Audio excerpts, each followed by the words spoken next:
you pray and you receive the work of the Holy Spirit, your heart will be moved by God, and strength to love God will issue forth.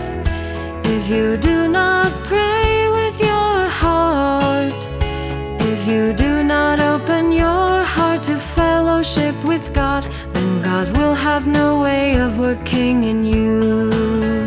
No one can be without fellowship with God, fellowship with God.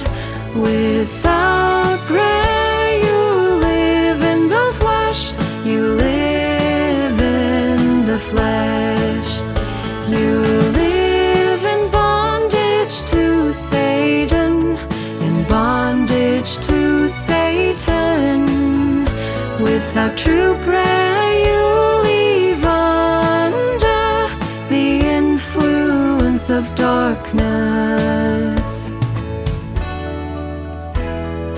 God hopes that brothers and sisters can engage in true prayer every day.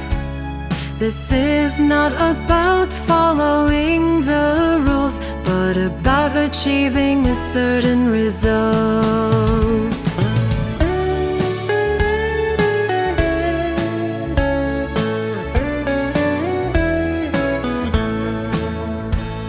The minimum that God requires of man is that man can open his heart to Him.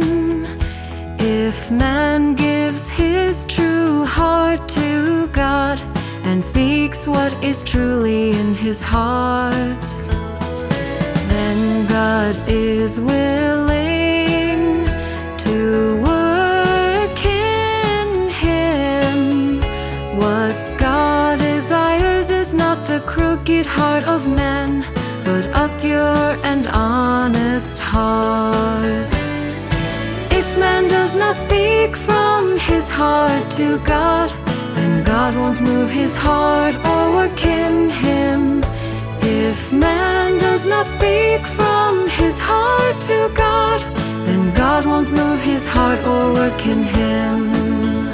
Therefore the crux of prayer is to speak to God. Speak to God from your heart, telling Him your shortcomings or rebellious disposition, laying yourself completely open before Him. Only then will God be interested in your prayers, or else He will hide His face from you.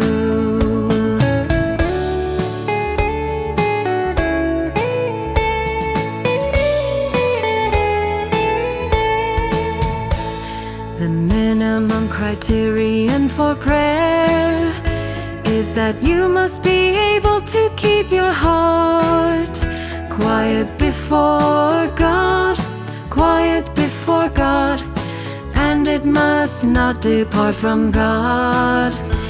It may be that during this phase you don't gain a newer or higher insight, but you must then use prayer to maintain the status quo. You must not regress. This is the very least that you must achieve. One sign of whether or not you have entered into spiritual life is to see if your prayers are on the right track. All people must enter into this reality. They must consciously train themselves in prayer, not passively waiting, but consciously seeking to be moved by the Holy Spirit. Only then will they be people who truly see